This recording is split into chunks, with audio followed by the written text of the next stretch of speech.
Shalom, selamat hari Minggu Jemaat GBI Care Laguna Pluit yang dikasihi Tuhan. Kembali lagi kita boleh masuk dalam ibadah online. Kita telah memuji menyembah Tuhan dan kini waktunya kita mendengarkan kebenaran firman Tuhan. Mari satukan hatimu dalam doa. Bapa kami dalam surga, kami mengucap syukur atas penyertaan dan perlindungan yang Tuhan berikan kepada kami. Di tengah-tengah pandemi ini pun kami percaya tangan Tuhan terus ada dalam setiap kehidupan kami untuk menolong dan menjaga dan memelihara kehidupan kami. Kini saatnya Tuhan kami mau merenungkan kebenaran firman-Mu, pakai dan urapi hamba-Mu sehingga mulut lidahnya Kau pakai untuk menyampaikan isi hati Tuhan kepada jemaat Tuhan yang mendengarkan. Dan kami percaya biarlah setiap benih-benih ilahi yang ditaburkan, dijauhkan Tuhan dari si iblis yang mencoba mengambilnya. Tapi biarlah benih itu boleh jatuh Tuhan ke dalam tanah hati kami supaya bertumbuh, berkembang, berbuah dan menjadi berkat buat hidup kami, bahkan buat orang-orang sekeliling kami. Berkati Tuhan pemberitaan firman-Mu dari awal, pertengahan hingga pada akhirnya, hanya di dalam nama Tuhan Yesus Kristus dalam kuasa Roh Kudus. Haleluya. Amin. Sekali lagi saya mau sapa kita semua, Shalom. Salam sehat buat kita semua dan salam sehati dalam Kristus Yesus yang memberikan perlindungan dan pemeliharaannya hingga dengan hari ini. Kita percaya bahwa Tuhan tidak pernah meninggalkan kita. Pagi hari ini saya ingin membawakan satu tema firman Tuhan yang berjudul Tak Pernah Padam. Tak pernah padam. Pasti kita bingung, apa yang tak pernah padam? Nah, saya pagi hari ini ingin berbicara dengan tema tak pernah padam ini mungkin seperti judul lagu yang mungkin yang tahu lagunya siapa gitu, tak pernah padam. Tapi saya tidak membahas lagu tersebut. Saya ingin membahas apa sih yang tak pernah padam, yaitu iman percaya kita kepada Tuhan Yesus Kristus. Karena saya yakin dan percaya setiap kehidupan manusia itu pasti punya masalah dan pergumulan. Secara global kita menghadapi yang namanya pandemi COVID-19. Dan juga ada masalah-masalah yang lain, baik masalah sosial, politik, apapun masalahnya, itu terjadi dalam setiap kehidupan manusia. Bahkan secara pribadi kita punya masalah dan pergumulan dalam keluarga kita. Bahkan di dalam satu gereja pun pasti ada pergumulan dan masalah. Di tempat kerja kita, usaha kita, mungkin pendidikan kita ataupun anak-anak kita, pasti ada yang namanya pergumulan dan masalah. Dan tidak menutup kemungkinan dengan adanya pergumulan dan masalah tersebut dapat membuat iman kita makin hari makin merosot. Iman percaya kita kepada Tuhan Yesus makin menurun. Sehingga akhirnya menjadi padam. Makanya tema firman Tuhan pagi hari ini saya ingin sampaikan tak pernah padam. Yaitu iman percaya kita kepada Tuhan Yesus Kristus. Firman Tuhan yang pagi hari ini akan saya bawa itu dalam Filipi 4 ayat yang keempat sampai dengan 9. Filipi ini adalah surat Paulus kepada jemaat di Filipi yang disampaikan melalui anak rohaninya yaitu Timotius, seorang anak muda yang dipakai Tuhan menjadi perpanjang tanganan daripada Rasul Paulus. Terlebih lagi ketika Rasul Paulus dipenjara, dan surat Filipi ini adalah salah satu surat-surat Paulus yang ditulis oleh Paulus dari dalam penjara. Memang ada dua jenis penjara yang dialami oleh Paulus. Satu memang penjara yang bentuknya benar-benar penjara yang mungkin bisa kita gambarkan seperti penjara-penjara sekarang ini. Tapi juga ada yang namanya penjara di dalam rumah. Artinya Paulus pernah disebutkan tinggal di sebuah rumah sewaan, yaitu ketika dia ditahan tapi dia tinggal di rumah sewaan, tapi dijaga oleh prajurit dan tangannya dibelenggu. Tapi tetap saja judulnya di penjara atau menjadi orang tahanan. Nah, jadi Paulus menulis surat Filipi ini kepada jemaat di Filipi. Ya, yang isinya memang tentang pujian kepada jemaat di Filipi yang banyak membantu sekali Paulus dalam perjalanan misi pemberitaan Injilnya. Dan juga banyak kata-kata yang meneguhkan atau mengingatkan kembali kepada jemaat Filipi supaya boleh punya pengenalan akan Kristus yang lebih dalam lagi dan tetap kepada track yaitu Injil kebenaran firman Tuhan. Nah, makanya pagi hari ini kalau kita melihat korelasinya dengan kita sekarang, yaitu jemaat Filipi dengan kita sekarang, ya pasti ada punya korelasi karena firman Tuhan itu up to date. Saya mau katakan firman Tuhan yang semua yang ada dalam Alkitab yang kita miliki itu semuanya up to date. Bukan hanya cerita yang terjadi ribuan tahun atau ratusan tahun yang lalu pada zaman Kristus atau pada zaman rasul-rasul, atau bahkan pada zaman Adam dan Hawa sampai kepada Abraham, Musa, dan lain-lainnya. Tetapi sebenarnya semuanya up to date dari Kejadian sampai dengan Wahyu dalam setiap kehidupan kita. Nah, Paulus memang di saat itu menyoroti kepada jemaat Filipi bicara tentang iman, percaya kepada Kristus melalui pengenalan akan firman Tuhan. Karena Paulus di situ melihat adanya perpecahan dalam jemaat, adanya juga yang namanya keputusasaan jemaat karena Paulus yang ditahan dan dipenjara, mereka seolah-olah kehilangan seorang bapa rohani. Terjadi perpecahan jemaat karena adanya perbedaan di antara Sintike dan Euodia, yang kalau kita melihat dalam Filipi 4 ayat yang kedua dikatakan, Euodia kunasihati dan Sintike kunasihati supaya sehati sepikir dalam Tuhan. Maksud daripada Paulus mengatakan supaya sehati sepikir dalam Tuhan, pasti ada masalah yang membuat Sintike dan Euodia itu tidak sepaham atau terjadi yang namanya perpecahan. Ya mungkin saja karena tidak dijelaskan secara detail. Tapi kalau kita melihat, bisa saja ini terjadi dalam kehidupan kita, bukan hanya dalam jemaat kita bergereja, di dalam kantor kita bekerja, bahkan di dalam keluarga pun perpecahan bisa terjadi antara suami istri, orang tua dengan anak, adik dengan kakaknya, bisa sangat terjadi. Makanya ini sangat relevan dan up to date buat kita. Ya, sehingga Paulus ingin menekankan kepada jemaat di Filipi supaya mereka tidak putus asa, mereka tetap semangat dalam pengenalan akan Kristus, ada kesatuan bukan perpecahan, dan mereka terjaga atau terpelihara dari ajaran-ajaran yang salah dari pemberitaan Injil. Karena saat itu ada saja yang memutarbalikkan Injil atau menyalahgunakan Injil, kebenaran firman Tuhan, atau saya mau katakan Injil plus. Kristus plus. Kenapa dalam Filipi 3 ayat 2 dikatakan hati-hatilah terhadap anjing-anjing, hati-hatilah terhadap pekerja-pekerja yang jahat. Hati-hatilah terhadap penyunat-penyunat yang palsu. Karena saat itu banyak sekali orang-orang Kristen Yahudi yang mengharuskan bahwa orang percaya itu harus disunat sesuai dengan hukum Taurat. Jadi Injil plus Taurat. Padahal Paulus sudah menegaskan bahwa Injil adalah di atas segala-galanya. Dan Kristus pun mengatakan bahwa Taurat tidak pernah salah. Tetapi Kristus datang untuk menggenapi Taurat dan memberikan hukum yang baru, yaitu hukum kasih. Ya kan?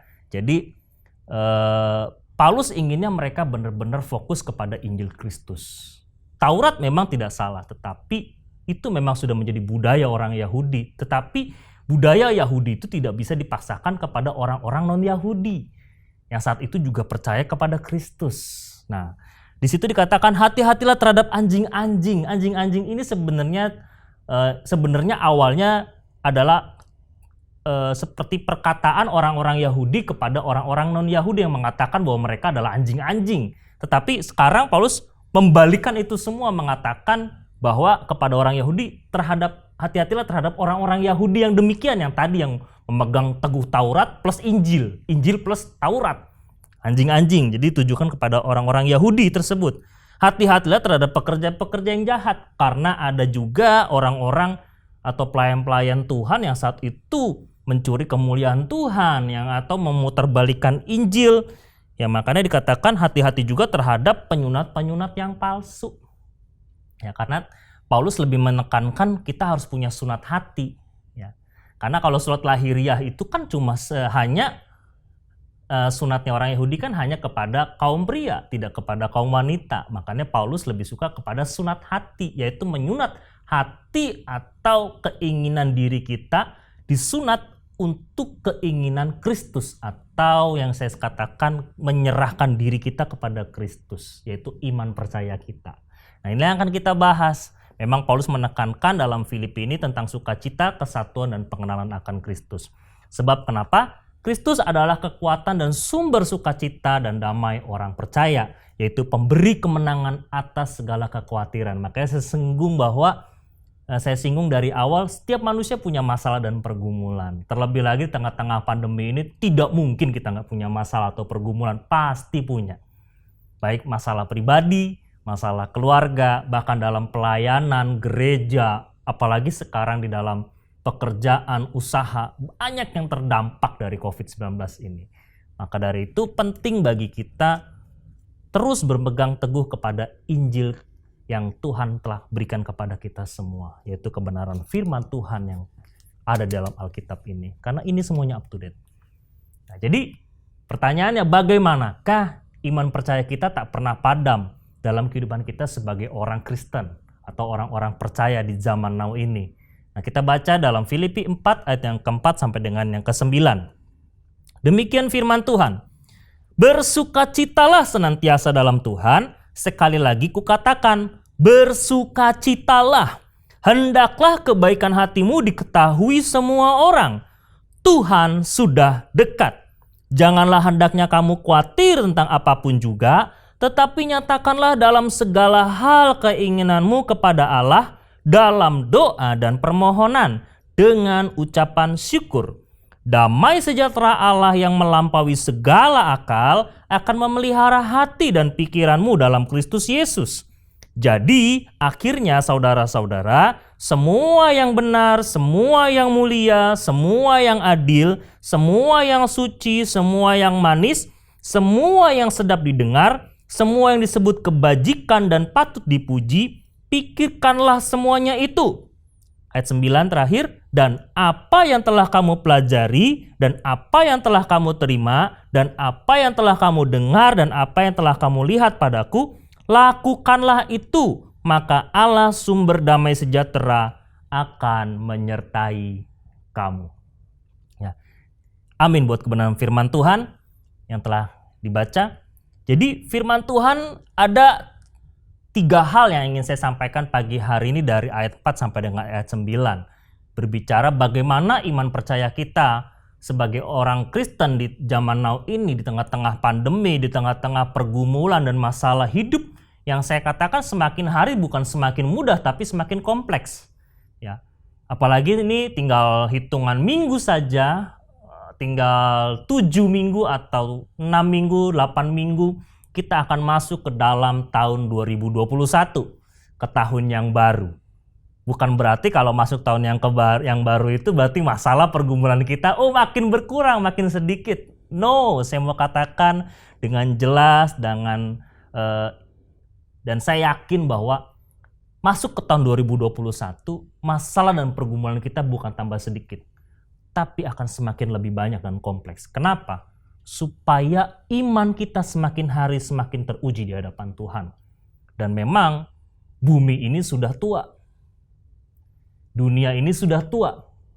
Dan saya yakin dan percaya keadaan bumi dan dunia tidak semakin baik. Oleh karena itu kita sebagai orang percaya, sebagai anak-anak Tuhan, sebagai orang Kristen, jagalah iman percaya kita supaya tak pernah padam untuk menghadapi apa yang akan terjadi di depan kita. Di tahun 2021 kita tak pernah tahu apa yang akan terjadi. Nah, ada 3 hal yang ingin saya tekankan di sini, yaitu di dalam ayat 4 dan ayat yang ke-7. Dikatakan bersukacitalah senantiasa dalam Tuhan. Sekali lagi, kukatakan bersukacitalah. Damai sejahtera Allah yang melampaui segala akal akan memelihara hati dan pikiranmu dalam Kristus Yesus. Hal pertama supaya iman percaya kita tak pernah padam yang harus kita lakukan di masa sekarang ini dan masa yang seterusnya yang akan datang, yang pertama adalah bersukacita dalam Tuhan. Kenapa bersukacita dalam Tuhan itu penting? Karena Paulus mengatakan bersukacitalah senantiasa dalam Tuhan, sekali lagi kukatakan bersukacitalah. Di dalam ayat 4 menggunakan tanda seru. Tanda seru di situ berarti bukan sebuah ajakan atau himbauan. Yang pasti ini adalah bentuk kata perintah, imperatif. Artinya Paulus memerintahkan kepada jemaat di Filipi, bersukacitalah senantiasa dalam Tuhan. Ya, jadi Paulus memerintahkan kepada jemaat di Filipi supaya mereka bersukacita. Mungkin gampang kalau kita berkata, kamu harus bersukacita. Kalau kita sedang happy, kalau kita sedang dapat berkat lebih, kita dapat bonus dari tempat kita kerja, atau kita mendapatkan sesuatu yang baik dalam kehidupan kita, atau kita naik jabatan di tempat di mana kita bekerja. Kita bisa bilang sama orang lain, bersukacitalah karena kita sedang happy. Tapi ini Paulus pada saat itu sedang di dalam penjara. Orang yang dalam penjara ngomong sama orang yang ada di luar penjara, itu jemaat di Filipi. Bersukacitalah. Sekali lagi ku katakan bersukacitalah. Kalau saya jadi Paulus sih nggak mudah untuk bicara bersukacitalah. Karena saya tahu kenapa nggak mudah. Karena saya juga selama beberapa tahun ini saya juga membantu pelayanan yaitu di pembinaan warga lapas di Gunung Sindur. Yaitu mereka yang dipenjara. Ada yang dipenjara sekian tahun, ada yang 25 tahun, ada yang 2-3 tahun, dan rata-rata yang dilayani itu banyakan masalahnya narkoba. Ya, ada yang bandar, ada yang ketangkep, ada yang karena make ketangkep, ada yang karena difitnah, segala macam. Ada juga yang kasus-kasus lainnya tapi sedikit, ya. Saya melihat ketika mereka bernyanyi dan bersukacita, saya yakin dan percaya itu sukacita yang sangat tulus. Kenapa? Di tengah penjara mereka bisa bernyanyi, mengekspresikan pujian kepada Tuhan. Dan saya di saat itu, ya, saya dengan senior saya saat itu melayani, ya, saya selalu mendampingi senior saya di tempat di mana saya melayani juga di badan misi. Ya, mereka pimpin pujian, mereka bermain musik. Itu dengan sukacita.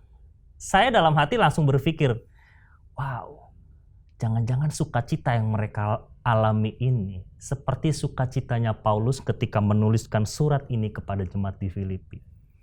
Mereka rasa sukacita, mereka nggak mikirin mereka berapa tahun lagi akan keluar. Ya, sekalipun ada yang saya tanya, kamu berapa lama lagi keluar? Ya Pak, masih sekian tahun, tapi diundur-undur terus. Ada yang seperti itu, ada yang mengeluh juga, tapi ada yang, aduh Pak, udah lupa Pak, sampai udah lupa saya. Karena kita sering ibadah di sini, sering memuji Tuhan di sini, jadi kita udah nggak kepikiran tuh tanggal berapa kita keluar. Tiba-tiba udah dipanggil, ayo keluar. Jadi gitu aja, mereka bersukacita aja. Jadi nggak mudah sebenarnya buat Paulus berkata bersukacitalah kepada jemaat di Filipi yang mereka tidak dipenjara saat itu. Jadi perintah Paulus kepada jemaat di Filipi ini memang nggak sinkron dengan keadaan Paulus, tetapi Paulus ingin mengencourage jemaat di Filipi bahwa dalam keadaan apapun engkau harus bersukacita. Maka dikatakan senantiasa. Bersukacitalah senantiasa di dalam Tuhan. Kenapa dalam Tuhan? Karena Tuhan adalah sumber segalanya. Sumber dari segala yang hidup. Makanya kita harus punya sukacita, sumbernya itu dari Tuhan, bukan dari mana-mana, bukan karena dari istri kita, dari suami kita, dari orang yang melayani kita, dari orang yang memuji kita. Jangan. Sukacita yang seperti itu adalah sukacita yang fana. Bersukacita karena kita dapat berkat lebih, bersukacita karena kita dapat bonus dari kantor, bersukacita karena kita naik jabatan, itu sukacita yang fana. Tetapi sukacita yang kekal, sukacita yang sejati adalah sukacita di dalam Tuhan. Karena dalam keadaan apapun, dalam tekanan apapun, masalah pergumulan apapun, kita tetap bisa bersukacita. Seperti yang dilakukan oleh Paulus. Jadi, penting buat kita bersukacita. Makanya di ayat 7 dikatakan, damai sejahtera Allah yang melampaui segala akal. Jadi mengapa kita harus bersukacita di dalam Tuhan? Karena damai sejahtera Allah itulah yang memelihara kehidupan kita. Maka dikatakan damai sejahtera Allah yang melampaui akal, yang melampaui logika manusia. Itulah yang memelihara pikiran dan perasaan kita. Hati dan pikiran kita tuh dipelihara oleh damai sejahtera dari Tuhan. Shalom dari Tuhan. Makanya saya katakan kebahagiaan yang sejati itu adalah damai sejahtera dari Allah. Bukan dari pasangan kita, bukan dari orang tua kita, bukan dari anak kita. Ya, sekarang saya punya anak kecil, itu bikin happy banget kalau ada di rumah, pulang kerja capek-capek lihat anak ketawa, main, happy, bersukacita. Tapi saya katakan itu fana. Maka dari itu ketika saya melihat anak saya melihat istri saya ketika saya pulang kerja, saya bersukacita. Kenapa? Karena mereka adalah anugerah dari Tuhan. Jadi di atas segalanya kita harus melibatkan Tuhan dalam sukacita kita. Bukan karena hal fisik, bukan karena hal duniawi. Tapi semuanya karena Tuhan yang berikan kepercayaan kepada kita. Anak, istri, suami, keluarga, pekerjaan, pelayanan, gereja. Semuanya itu titipan dari Tuhan. Kita hanya untuk mengelolanya saja. Kalau kita mau bersyukur, puji Tuhan. Kita bersuka cita atasnya, ingat semuanya itu diberikan dari Tuhan. Makanya dikatakan damai sejahtera Allah melampaui segala akal. Yang memelihara hati dan pikiran. Kalau hati dan pikiran kita tenang, saya yakin sangat mudah untuk bersuka cita. Tapi kalau kita stres dengan masalah dan pergumulan kita fokus hanya kepada masalah dan pergumulan kita, betapa sulitnya kita untuk bersuka cita. Tapi kalau kita fokusnya hanya kepada Tuhan, makanya bersuka cita dalam Tuhan, fokus kepada Tuhan saja. Mau masalah sebesar apapun depan kita fokus saja kepada Tuhan. Maka sukacita itu tidak pernah hilang dalam kehidupan kita. Secara pribadi, banyak juga pergumulan yang saya hadapi. Tetapi saya sekali lagi ingin mengatakan, mari kita bersuka cita dalam Tuhan. Senantiasa. Karena Tuhan yang memelihara hati dan pikiranmu dengan shalom, dengan damai sejahtera. Itu yang pertama, yaitu bersuka cita dalam Tuhan karena Tuhan yang memelihara hati kita. Jadi bersuka cita itu perintah, bukan ajakan atau himbauan. Bersuka cita itu harus dalam segala hal, baik ataupun buruk keadaannya. Baik ketika kita menghadapi masalah pergumulan ataupun ketika kita menghadapi hal-hal yang menyenangkan. Kenapa? Karena sukacita itu datangnya dari Tuhan. Karena Tuhan itu melampaui logika manusia. Yaitu apanya? Pemeliharaan Tuhan Tuhan kepada kita sampai dengan pada hari ini. Berapa banyak kebaikan yang Tuhan telah kita alami. Itulah yang menjadi sumber sukacita kita. Hal yang kedua, di ayat yang kelima dan ke-9,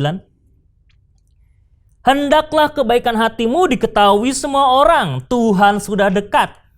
Ayat 9, dan apa yang telah kamu pelajari, dan apa yang telah kamu terima, dan apa yang telah kamu dengar, dan apa yang telah kamu lihat padaku, lakukanlah itu, maka Allah sumber damai sejahtera akan menyertai kamu. Sekali lagi ada damai sejahtera, ada shalom.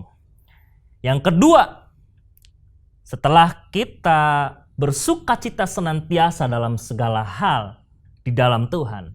Yang kedua, berbuatlah kebaikan. Atau saya mau katakan, lakukanlah kebajikan. Yaitu melakukan kebenaran firman Tuhan. Ayat 5 dikatakan, hendaklah kebaikan hatimu diketahui semua orang. Artinya, kalau kita mendapatkan kebaikan dari Tuhan, jangan kita simpan sendiri. Kalau kita sudah diselamatkan, mari kita mau selamatkan orang lain. Jangan kita simpan untuk kita sendiri. Kenapa? Dikatakan, Tuhan sudah dekat. Tuhan sudah dekat. Maranatha. Artinya, kalau Tuhan sudah dekat, kita jangan lagi bersantai-santai. Kita bilang nantilah saya mau berbuat baiknya. Nantilah saya mau punya iman percaya sama Tuhan. Kalau saya sudah tua nanti. Kalau sudah mau deket-deket mau dipanggil Tuhan. Saya baru mau sungguh-sungguh sama Tuhan. Jangan. Lakukanlah itu sekarang. Makanya selain kita bersuka cita. Mari kita mau berbuat kebaikan atau kebajikan. Yaitu melakukan kebenaran firman Tuhan. Apa yang firman Tuhan katakan, kita mau lakukan. Jangan hanya sekedar kita mendengar masuk kuping kanan, keluar kuping kiri.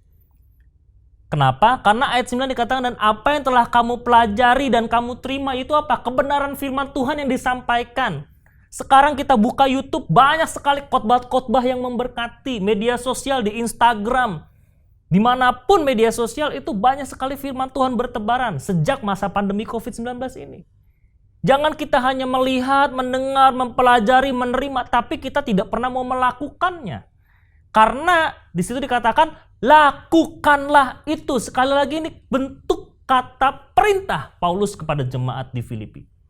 Jadi jangan engkau hanya pintar teori, jangan hanya engkau pintar mendengar firman Tuhan, jangan hanya engkau tahu akan kebenaran firman Tuhan, tapi lakukanlah kebenaran firman Tuhan itu menjadi sebuah kebajikan. Jadi kebaikan hati kita itu terpancar kepada orang lain. Orang lain bisa berkata, dia baik ya. Jadi orang baik itu bukan karena dirinya sendiri yang mengatakan, tetapi karena ada orang lain yang mengatakan. Seperti contohnya saya mengatakan, si A baik sekali ya, karena saya tahu tindakannya baik. Saya nggak mungkin ujuk-ujuk bilang, dia baik ya, tapi dia nggak pernah berbuat apa-apa buat saya. Atau dia tidak pernah melakukan sesuatu yang baik di depan mata saya. Nggak mungkin saya berkata dia baik. Tapi kalau saya melihat dengan mata kepala saya sendiri dan saya merasakan kebaikannya, bukan hanya dalam hatinya saja, tetapi dengan tindakan yang nyata, tindakan yang real, saya pasti akan katakan orang itu orang baik. Jadi yang menilai baik itu bukan kita, tapi orang lain. Makanya kebaikan hatimu harus diketahui. Diketahui ini memang memiliki akar kata yang hampir sama dengan ginosko, yaitu mengenal dan dikenal. Jadi kebaikan hati kita bukan cuma sekedar teori saja, tapi orang bisa mengenal kebaikan itu lebih dalam. Artinya orang itu bisa mengenal kita baik itu bukan hanya di permukaan, tapi sampai lebih deep atau lebih dalam lagi. Jadi lakukanlah itu. Kenapa? Karena ada damai sejahtera Allah. Sekali lagi, kita bersukacita karena ada damai sejahtera Allah. Ada shalom dari Tuhan. Yang kedua, kita lakukan kebajikan. Lakukan kebenaran firman Tuhan. Karena ada damai sejahtera Tuhan yang menyertai kita. Dan ingat, Tuhan sudah dekat. Ini bicara apa? Waktunya singkat.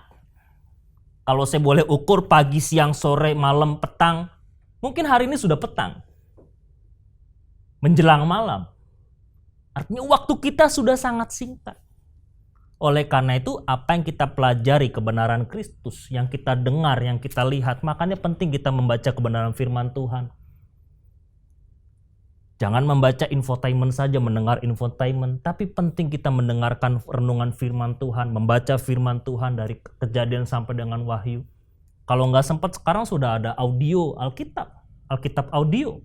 Saya sering mendengarkan Alkitab audio kalau saya nggak sempat baca firman Tuhan. Sambil di jalan kah, sambil kerja kah, yang penting saya dengar. Kadang fokus mendengarkan, kadang ya sambil kerja.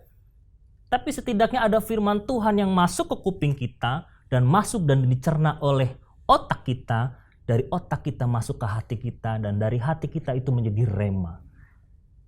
Itu yang penting. Jadi yang kedua, berbuatlah kebajikan atau kebaikan. Sehingga kebaikan hatimu itu dilihat banyak orang. Ada tindakan nyata, bukan hanya slogan. Jadi kebajikan itu kalau dirumuskan yaitu firman kebenaran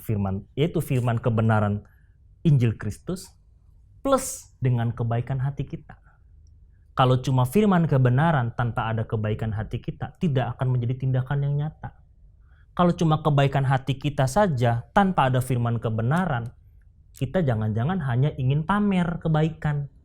Tapi kalau ada firman kebenaran plus dengan kebaikan hati kita, itu akan menjadi tindakan nyata yang menjadi sebuah kebajikan.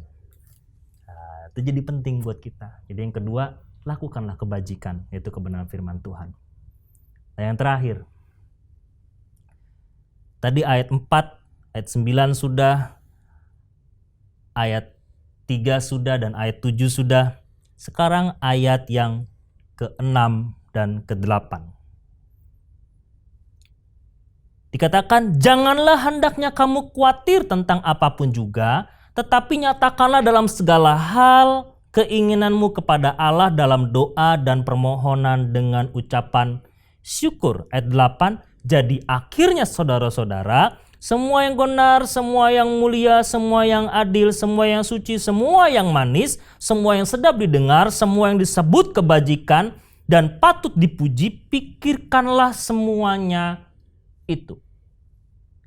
Hal yang ketiga, setelah kita bersukacita senantiasa dalam Tuhan dan kemudian kita melakukan kebajikan atau kebaikan dengan tindakan nyata yang berasal dari kebenaran firman Tuhan. Yang ketiga adalah kita berserah kepada Tuhan, yaitu berpikir benar dan positif. Orang yang berpikir benar dan positif pasti hidupnya itu berserah sama Tuhan, bukan kepada dirinya, bukan egosentris, tapi Christ-centris atau Jesus-centris. Makanya dikatakan janganlah hendaknya kamu khawatir. Kalau kita berserah sama Tuhan, hidup kita tidak akan pernah khawatir. Ya. Tetapi nyatakanlah segala keinginanmu kepada Allah dalam doa, permohonan, dan ucapan syukur. Nah, kita bahas bahwa orang yang khawatir itu pasti gelisah dan cemas. Orang yang khawatir pasti nggak bisa berdoa. Saya pernah bahas bahwa orang yang khawatir, orang yang tidak tenang pasti nggak bisa berdoa. Tapi orang yang bisa menenangkan dirinya pasti bisa berdoa. Ketika kita berdoa, itu artinya kita berserah sama Tuhan. Tidak lagi mengandalkan kekuatan kita.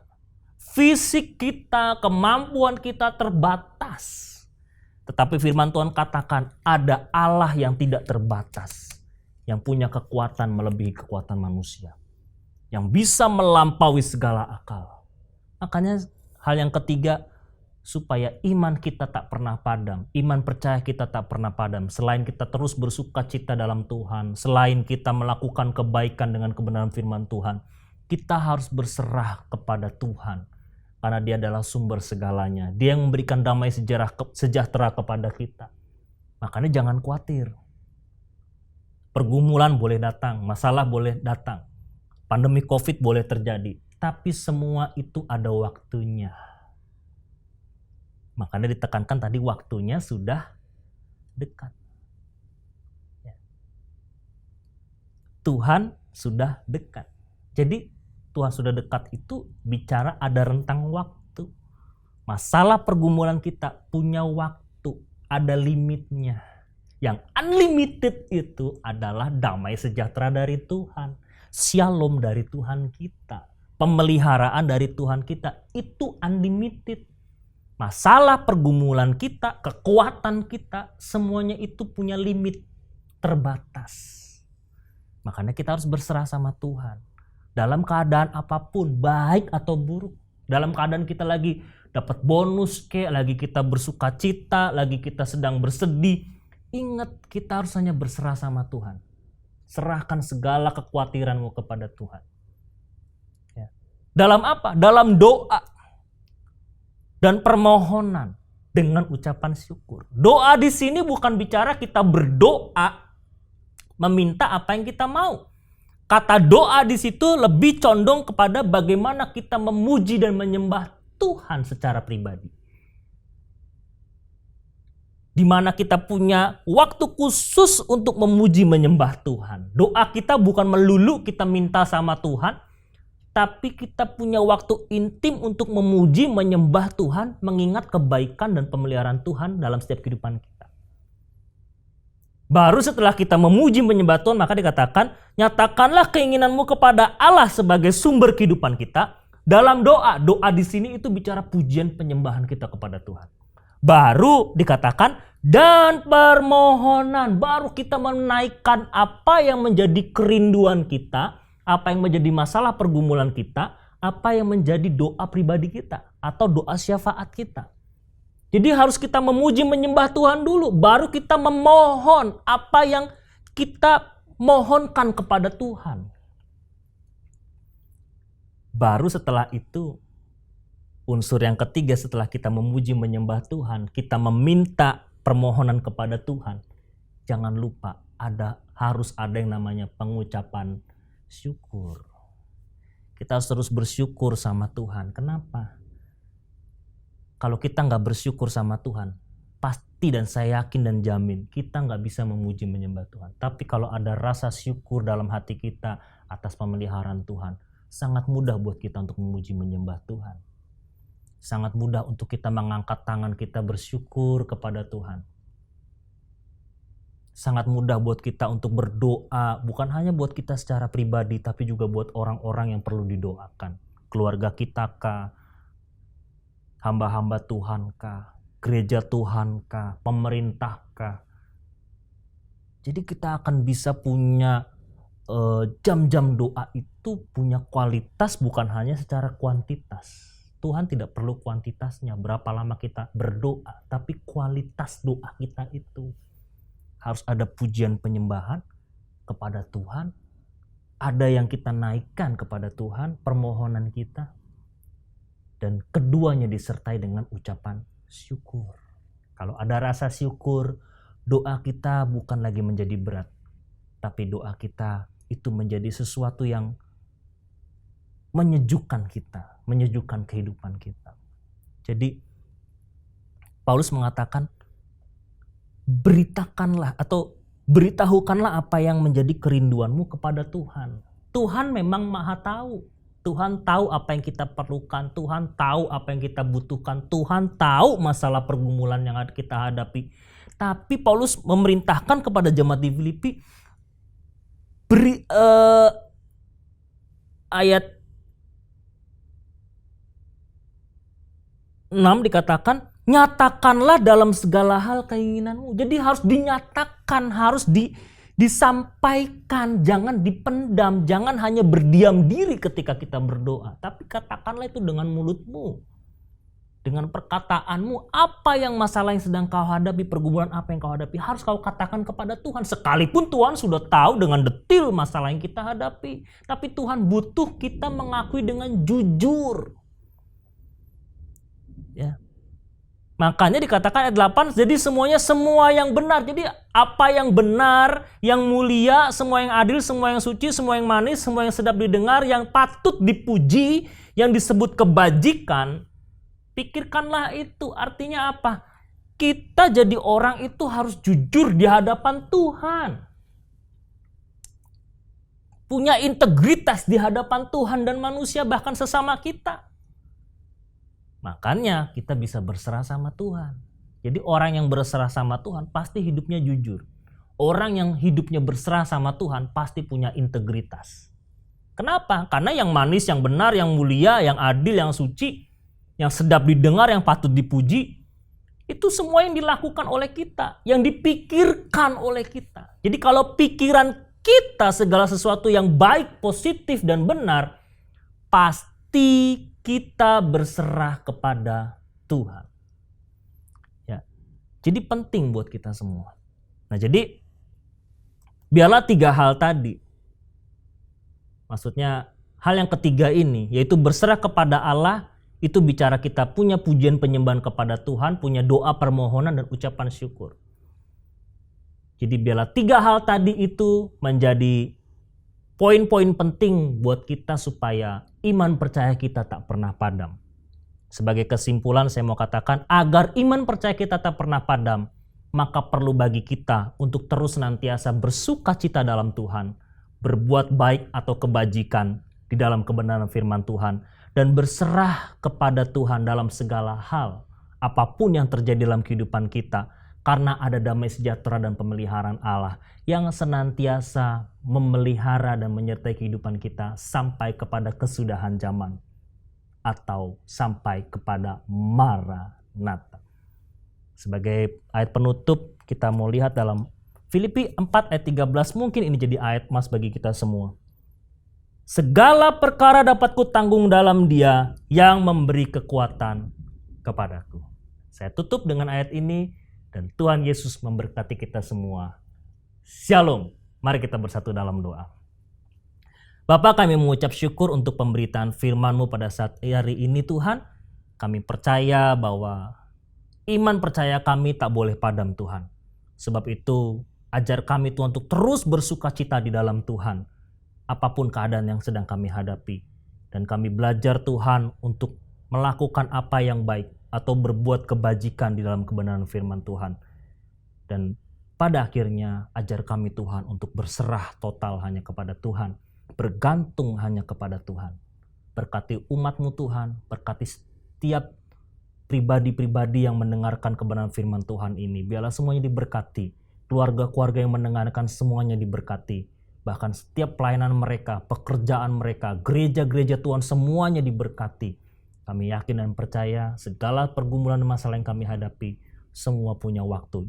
Semua ada limitnya. Tapi damai sejahtera Tuhan dan kuasa Tuhan itu unlimited, tidak pernah terbatas.